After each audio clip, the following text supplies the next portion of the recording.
Você foi a maior das minhas amarguras e vive até hoje na minha loucura. E foi a mais cruel de todas as vitórias e faz parte do livro das minhas memórias.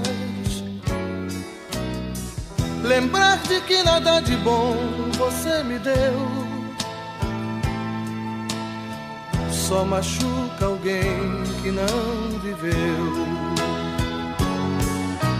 Vou recomeçar, vou tentar viver, vou tirar você da minha vida. E pra não chorar antes de partir, vou tentar sorrir na despedida. Bom dia, boa tarde, boa noite, boa madrugada, boa qualquer hora. Essa é a Conversa ao Pé do Rádio. Esse que vos fala é Rubem Gonzalez. Esse é o nosso canal, esse é o nosso portal, é o nosso espaço. É aqui que é a nossa trincheira. Não trincheira porque a gente não está em batalha, né?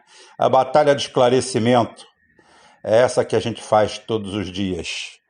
É isso aí, gente. Vamos nos inscrevendo no canal, vamos apertando o sininho, apertando compartilhar, aquele kit que todo mundo já fala. Vai lá nesses YouTubers importantes, igual aqueles dois irmãos idiotas lá, vocês vão lá e copiam isso aí deles. Aí depois vocês vêm aqui para a gente conversar alguma coisa que preste.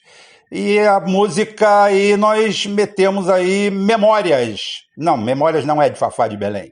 Memórias é de Leonardo Sullivan, que é Iveraldo Souza Lima, que usava o nome Leonardo até fazer, acho que um acertozinho, e passar a se chamar Leonardo Sullivan, porque ele pegou o sobrenome do irmão, que é Michael Sullivan, que também é cantor e compositor, e passou a usar, porque tinha algum problema com o nome Leonardo, apesar dele ter direito a usar o nome, porque ele começa a usar ele artisticamente em 77. Tá? Mas depois, para não haver conflito, ele passou a se chamar Leonardo Sullivan, e essa música é de autoria própria, Memórias. É bom a gente esclarecer um pouco, né? O cara tem uma voz bonita, ele tem uma voz parecida com a do Michael Sullivan, só que bem melhor. É isso aí, gente. Vamos embora aqui. O resto já está pronto. Bom dia aí, gente. Eu já estou aqui. Hoje, Conversa ao Pé do Rádio é no meu grande estúdio, porque eu não preciso de super microfone de $2.000, câmeras que gravam em 8K, não preciso pedir dinheiro para vocês para comprar super computadores para editar isso aqui, conversa fiada de quem quer se aproveitar dos outros. Porque para fazer resistência eu preciso comprar equipamentos novos. O som pode não ficar muito bom, mas eu tenho o principal, que é conteúdo, uma boca, cérebro e um celular velho. É o suficiente. Dá pra gente manter o recado, dá pra melhorar depois? Pode dar. Grandes recursos. O grande recurso meu aqui é o meu recado, é o que eu posso falar, o que eu posso fazer. Fiquem à vontade. Puxem a cadeira. Então é o seguinte, vamos começar comentando aqui a eliminação que ficou pendente ontem. Eu só abordei a eliminação da Rússia de todas as competições oficiais pela Comissão Internacional Antidoping. Para quem não sabe, antidoping é uma coisa que combate o doping. Doping, para quem não sabe, é aquela coisa que todos os atletas americanos usam, europeus, todos os atletas de ponta usam, entendeu? Só para dar um exemplo, uma das grandes campeãs americanas, que era uma atleta medíocre, a Jack Joyner, ela morreu com 30 e poucos anos de idade num ataque fulminante do coração. Provavelmente errou na dose, né? Ou então estourou a máquina, mas é normal. O Ben Johnson, que era canadense, mas quando foi pego no doping voltou a ser jamaicano, porque o cara era um negão. Então é o seguinte, ele era canadense para ganhar as medalhas. Quando elas foram caçadas numa armação que ele denunciou, ele voltou a ser jamaicano. Mas nada normal, nada de anormal. O que estão usando contra a Rússia é o que a gente chama de guerra híbrida. É aquilo que a gente fala. Não existe capacidade militar para encarar a Rússia. Tá difícil de encarar financeiramente, porque eles são pobrinho, mas limpinho, né? Tem armamento de ponta, e isso é quase uma resposta ao sistema Thor M2, que vai transformar o grande investimento americano dos caças stealth em lixo. Hoje os Estados Unidos pretendia vender 1.500 desses cagalhões com asa. Cagalhão não é palavrão, tá? Isso aqui tem um selo Rose de qualidade, que a gente não vai falar palavrão, por mais vontade que dê. Então, aquele cocô voador simplesmente vai naufragar no mercado, ele não vale nada, porque avionicamente a única coisa que ele tinha de interessante era ser invisível. E agora não é mais, que o sistema Thor M2 transformou ele em sucata voadora. Ou seja, ninguém vai querer comprar aqui. Muita gente correndo fora, a Turquia já meteu o pé e muita gente revendo isso aí. Uma graça, uma delícia, uma maravilha. Isso é para vocês verem. Aí o que restou foi o quê? Retaliação. Retaliação. Vão retaliar em tudo quanto é ponto, em tudo quanto é lugar, de todas as formas possíveis. Não existe outro jeito, a não ser retaliar. Vão atacar em todas as frentes. Por quê? Porque, claro, existe uma indústria do esporte. Existem médicos, fisioterapeutas, fisiatras, existe todo um processo por trás do esporte. O esporte é um negócio mundial hoje em dia, né? Hoje em dia a gente vê o esporte mundial como uma commodity, como um negócio, e simplesmente alijaram por 4 anos a Rússia de tudo isso aí. É a forma vil do chamado mundo livre atuar. Esse é o mundo livre que você olha, que você defende, que você acha que participa dele. Isso é pro tolo que fica aí sonhando em ir para Miami limpar a privada dos outros. E ninguém vai para lá como o Gugu, não, tá? Então, você vai para lá para limpar a privada. Mas tudo bem. Como eu sou adepto de John Milton, né? Eu prefiro reinar no inferno do que servir no céu. Para mim tá muito bom por aqui mesmo. Vou levando. Para os minuteiros, essa é a primeira parte. E agora a gente vem falar do assunto que a gente sempre começa. Hoje eu comecei com esse aí por ser uma coisa latente e me pediram um comentário sobre isso aí. E, além do mais, deixar claro que o Putin está pouco lixando para isso aí. Ele vai continuar fazendo o que tem que ser feito, não tenha dúvida, e não vai dar a mínima para isso aí. Eles vão absorver o impacto como absorveram outros impactos. Quanto a isso aí, pode ficar tranquilo. Então, analisando o nosso vídeo de ontem, que é o que a gente sempre faz, uma análise pequena do que a gente publicou no dia anterior. E ontem nós falamos exatamente do Centrão. E teve gente aqui que escutou 30 segundos ou nem escutou, já veio aqui embaixo fazer comentário idiota, imbecil, sem sentido. As pessoas que não têm o mínimo sentido ou sensibilidade de entender o momento grave que nós passamos, tá? Então para começar a abordar esse assunto, eu vou fazer um apanhado.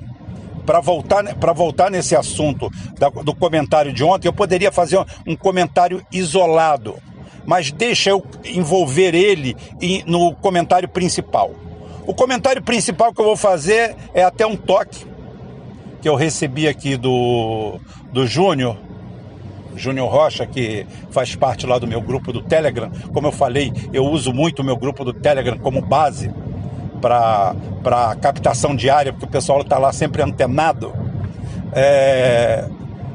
que se fala exatamente ele me passou um link de uma matéria que eu não vi ainda, porque, como eu falei, eu estou dirigindo, estou totalmente no erro mesmo, dirigindo, fazendo vídeo, porque é o tempo que eu tenho. Muitas vezes é o que já falei para as pessoas, eu não estou participando do Duplo Expresso exatamente por causa disso. Tinha desavenças entre eu, não, e o Rômulo. O Rômulo é meu amigo, meu parceiro, não tem problema nenhum. Tá? Agora, com um público específico que habitava aquelas lives lá e habitam alguns espaços dele, mas não é com a maioria, não é com todos, e eu só não estou participando por causa disso aqui, porque eu tenho outras atividades e simplesmente elas impactaram no horário que eu estava fazendo os comentários lá. Isso é para deixar claro, para acabar com esse negócio de fofoca. Alguém tentou fazer isso, fazer aquilo e não deu. Bem, para a gente entender o momento atual do Brasil, por que nós chegamos aqui, e eu dizer que o Centrão é a saída, nós temos que voltar lá atrás. Nós vamos explicar hoje para você por que o Bolsonaro foi eleito, como o Bolsonaro foi eleito e como agora estão dando ré nesse processo o mais democraticamente possível.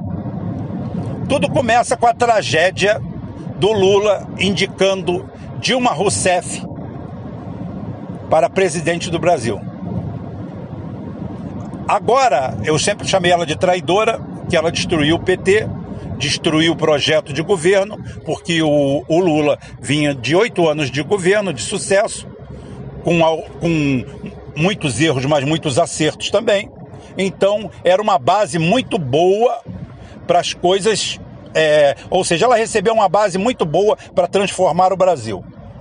E a primeira coisa que a dona Dilma cria é uma espúria comissão da verdade, aplaudida e cantada em verso e prosa pela esquerdinha festiva, pela New Left, pelos identitários. Agora nós vamos resolver nossos problemas.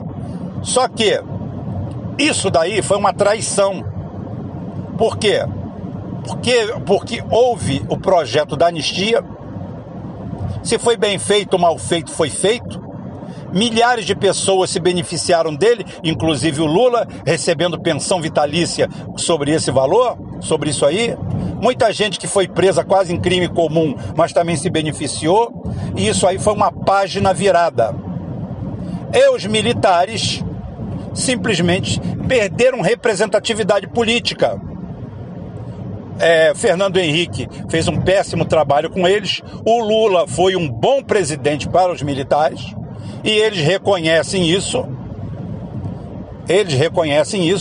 O Lula foi um bom presidente, reequipou, começou a fazer projetos de reequipar as Forças Armadas, diversificou a compra, comprou os ótimos, não sei qual a qualificação que eles têm na FAB, eles têm outro nome, mas comprou os Mi-35, excelentes helicópteros que estão atuando na região amazônica. Então, o Lula sai com o país mais ou menos pacificado, tranquilo. E entra a Dilma num misto de incoerência, incompetência, arrogância, ódio e entreguismo. A gente não sabe em que dose cada um é maior do que o outro. E cria a Comissão da Verdade. E rasga o protocolo que estava ativo, pega a carta aos brasileiros do Lula e joga fora junto, cria um ponto de atrito infernal com as Forças Armadas, a troco de nada, a troco de atender pautas identitárias internacionais ou coisas mais por trás. Cria a Lava Jato, que foi ela que criou junto com o José Cardoso. Isso tem que ser muito bem explicado ainda. Isso tudo só acontece graças à bênção da Dilma, que inclusive fala para todo mundo alto e bom tom que não vai ficar pedra sobre pedra. As palavras são delas, não são minhas. Ela que falou isso. E o que acontece? Os militares olham em volta, meio desesperados, meio em pânico. O processo já tinha sido extinto. Aquilo ali já eram águas passadas, todo o processo da ditadura. Aí, gente que nunca lutou por uma sardinha, parece que foi guerrilheiro no Araguaia. Gente que a coisa mais violenta que fez foi subir morro para comprar maconha e pó para o resto da turma, virou guerrilheiro injustiçado. E todo mundo, e os DCEs, e as universidades brasileiras caíram, é isso mesmo, Comissão da Verdade, vamos levar a julgamento quem? Meia dúzia de subtenentes, tenentes, gente senil, gente que não sabia nem onde estava mais, com 80, 90 anos, tudo isso a troco disso aí.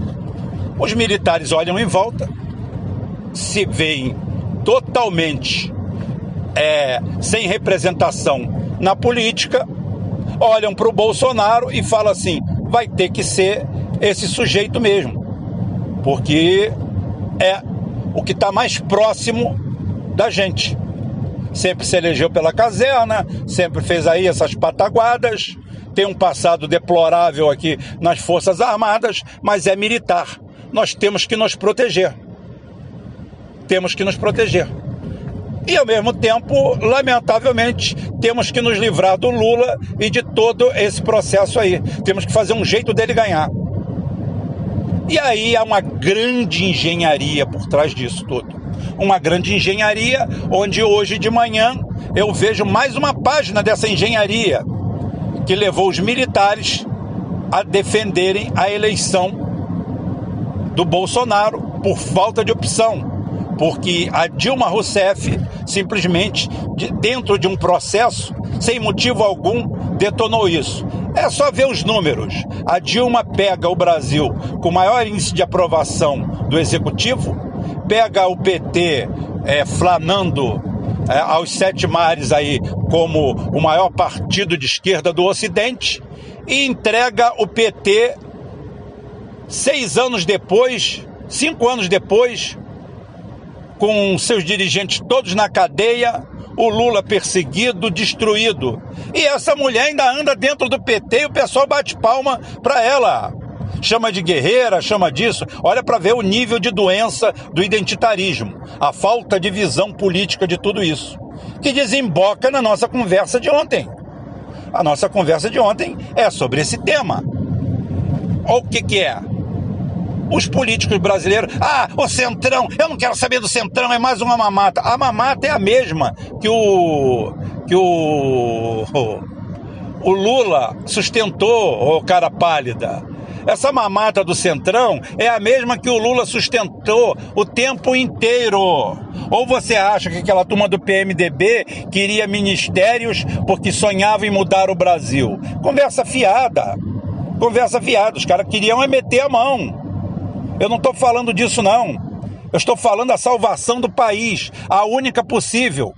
Porque agora criaram 2 grupos e pronto. Vamos dosar. O Lula já está na dosagem. Meteram o pau nele durante uma semana, agora é uma semana de elogios. A semana passada o Lula perdia a eleição para o Bolsonaro. Eu questionei e a Gleisi Hoffmann confirmou que o importante para ela está na frente do Ciro, está na frente da esquerda. Ou seja, não importa o Salomão cortar a criança no meio. Ela não quer perder a bocada. Tá tudo bom, não tem problema nenhum. Não há nenhum tipo de questionamento sobre o Bolsonaro. A justificativa dela foi que o Bolsonaro está exposto, o Lula estava preso. E tá tudo bom. Isso é para você ver o nível da coisa. Quem explica a situação de como a mídia trata o Lula é um equipamento genial, que foi inventado basicamente lá, né, que é a válvula de bolas das máquinas a vapor, e que hoje são equipamentos mais sofisticados, que são chamados de governores, ou governadores, né, em máquinas estacionárias que precisam manter um giro. Então, eu trabalhei, por exemplo, com um motor que ele trabalhava a 900 RPM, uma variação de 5%, de 2% para cima, 2% para baixo. Ele trabalhava naquilo ali. O que acontece? Sempre naquela rotação, a potência que fosse. porque sempre ele ia manter aquela rotação, sempre rodando a 900 RPM. Se houver esforço, o êmbolo abaixa, passa mais combustível e ele tem mais combustível para queimar. Se não, o êmbolo sobe, passa menos combustível, ele tem menos combustível para queimar. Sempre equilibrado. Então é isso que está acontecendo com o Lula. O Lula é um no prego, tá? É um no prego, outro na tábua. Um no prego, outro na tábua. Não tem jeito. É sempre assim. Um no prego, outro na tábua. Uma semana, por quê? Porque é necessário manter o Fla-Flu. É necessário isso aí. É necessário que todo o sistema político brasileiro seja ancorado nisso aí. A maior prova que nós temos disso aí na prática é o desvirtuamento que existe dos conceitos de comunismo e fascismo. O que está havendo? Está havendo uma campanha. Já a primeira parte da campanha já deu certo. A primeira parte da campanha foi transformar o comunismo em adjetivo. Ou seja, o que é comunismo? Comunismo é o capeta, é o mal, é ruim, é o que vem do mal. Ou seja, ser comunista é comer criancinha, é ser demoníaco, é ser vermelho.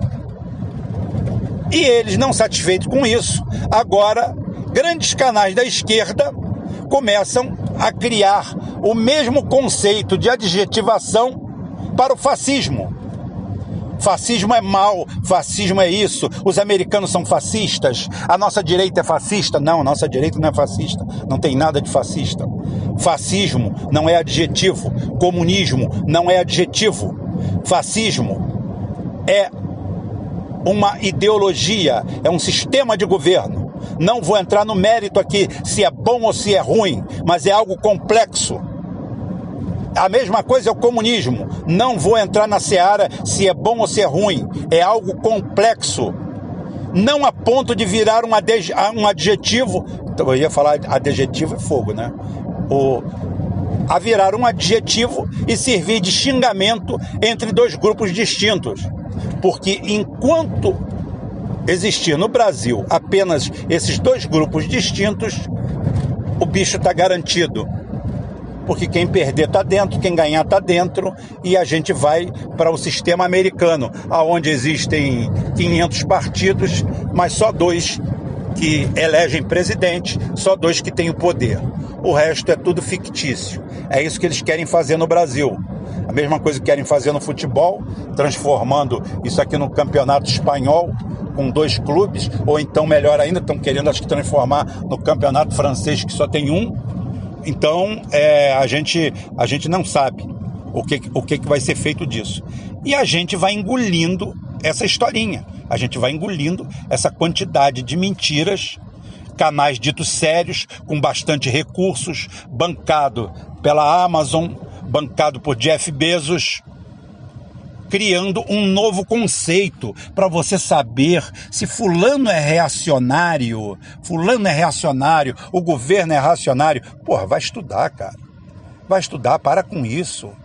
Vai ver não é o reacionário, né? É o fascista, porque o fascista é o antagônico do comunista. Então é o seguinte, é para eles terem arma para brigar um com o outro, trocar bolsada e a gente ficar assistindo. Por isso que esse centrão ressurge. E os próprios militares apostam nesse centrão. Por quê?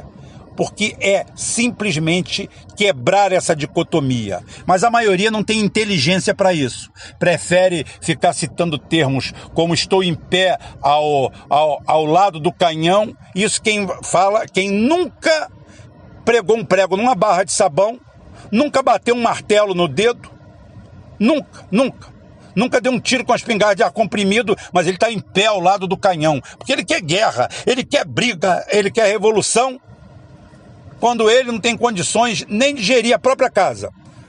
É aquele velho ditado: arruma teu quarto, limpa teu quarto, limpa a tua casa, limpa a frente da tua casa e depois vai resolver o mundo. Depois vai resolver os problemas do mundo. Se você já começar a resolver os seus, você já alivia o mundo um pouco. Então é isso que nós temos hoje.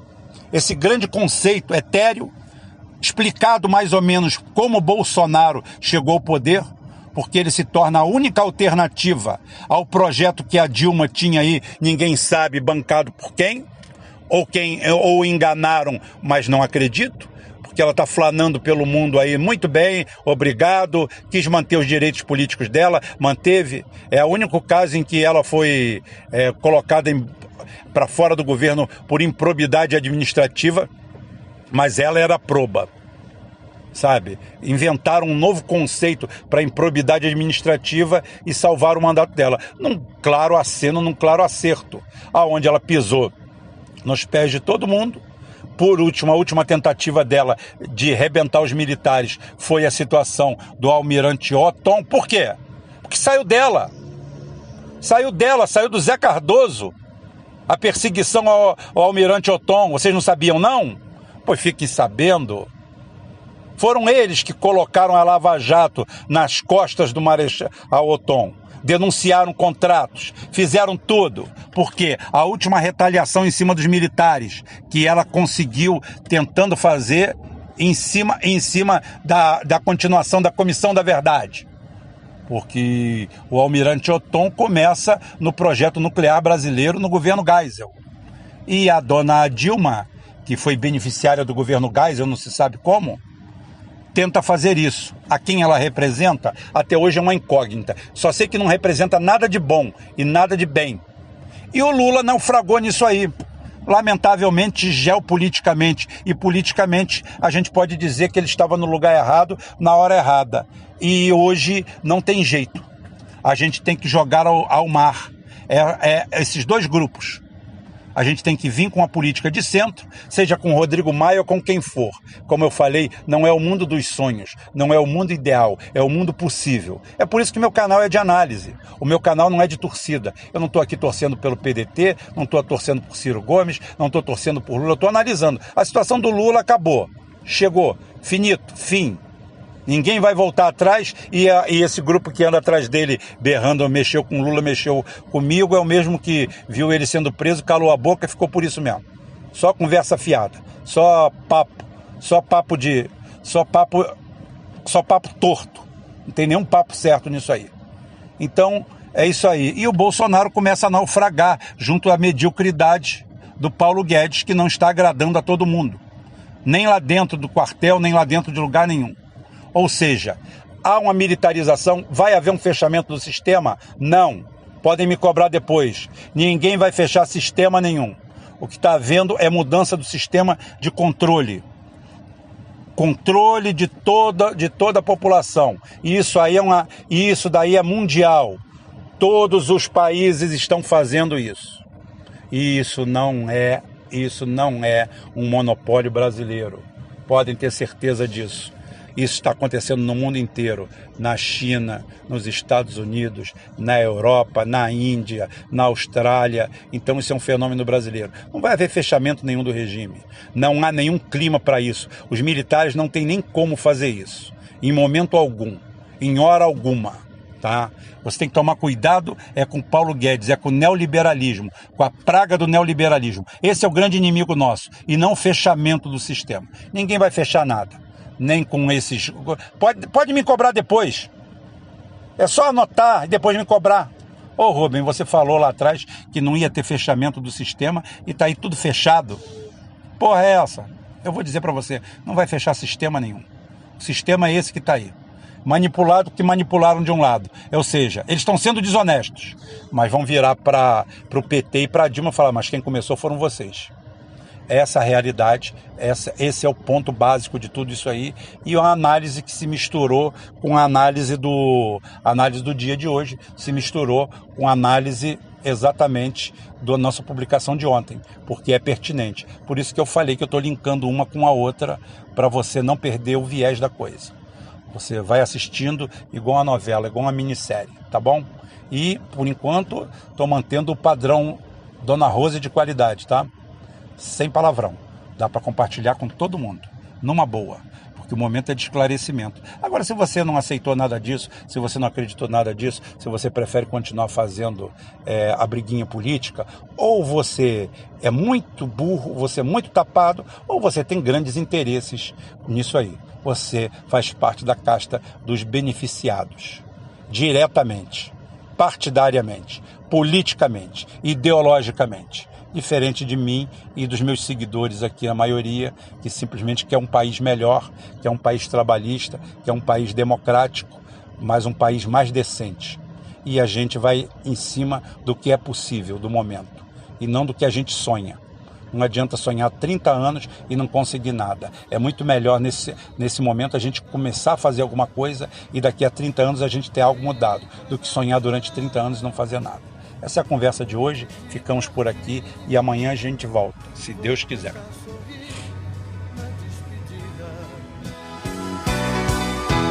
E pra não chorar antes de partir, vou tentar sorrir na despedida.